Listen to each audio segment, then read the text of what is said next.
কর্তামশাইকে সঙ্গে নিয়ে সকাল সকাল বেরিয়ে পড়লাম পুজো দিতে যাওয়ার জন্য।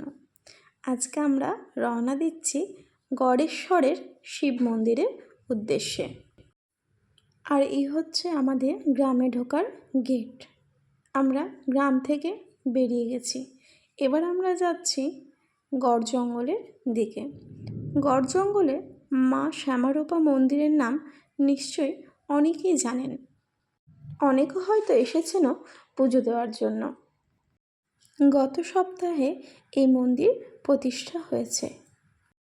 এই জঙ্গলে আমি অনেকবার ময়ূর দেখেছি, তাই আজকেও যতক্ষণ গেছি ততক্ষণ জঙ্গলের দিকেই তাকিয়েছিলাম, যদি একটা ময়ূর দেখতে পাওয়া যায়।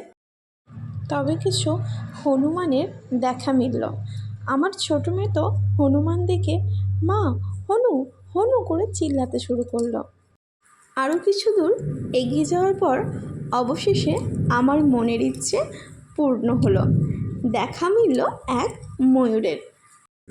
ভাবলাম তোমাদেরও একটু দেখাই, কিন্তু সেটা আর হলো না। ময়ূরটি দৌড়ে পালিয়ে গেল।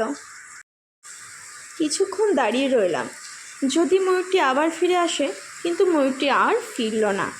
তাই আমরা চলে গেলাম মন্দিরে। ওখানে পৌঁছে দেখি তখন মায়ের মন্দিরে পুজো চলছে।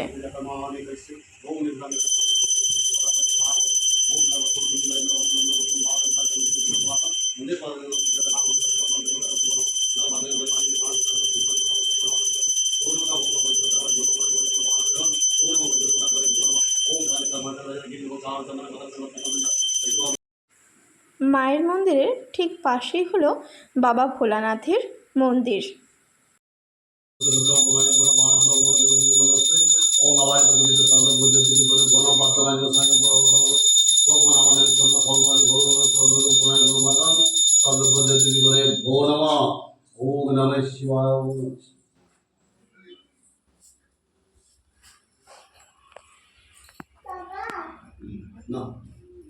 ओम नमः शिवाय, ओम नमः शिवाय, हर हर भोले नमः शिवाय।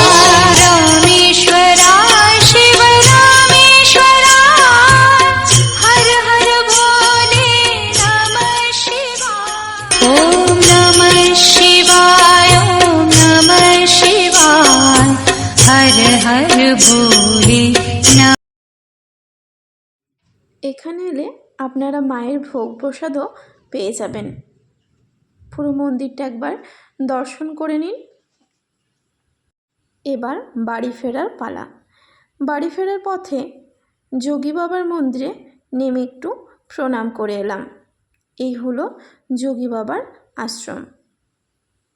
মায়ের মূর্তিটি দেখুন কত সুন্দর না। বাড়ি ফেরার সময় জঙ্গলে দেখুন কর্তামশাই কিছু একটা করছে। কি করছে ভাবছেন তো? চলুন দেখে নি কী করছে। ছাতু, জঙ্গলের ছাতু। আমিও তুলেছি, শুধু কর্তামশাই নয়, আমিও দুটো তুলেছি, মেয়েও সাথে তুলেছে। ছাতু তোলা শেষ, এবার আমাদের বাড়ি ফেরা পালা। ছাতু নিয়ে আমরা চললাম বাড়ির দিকে। আবার পরের ভিডিওতে দেখা হবে। আজকের মতো এখানেই শেষ, আবার পরের ভিডিওতে দেখা হবে।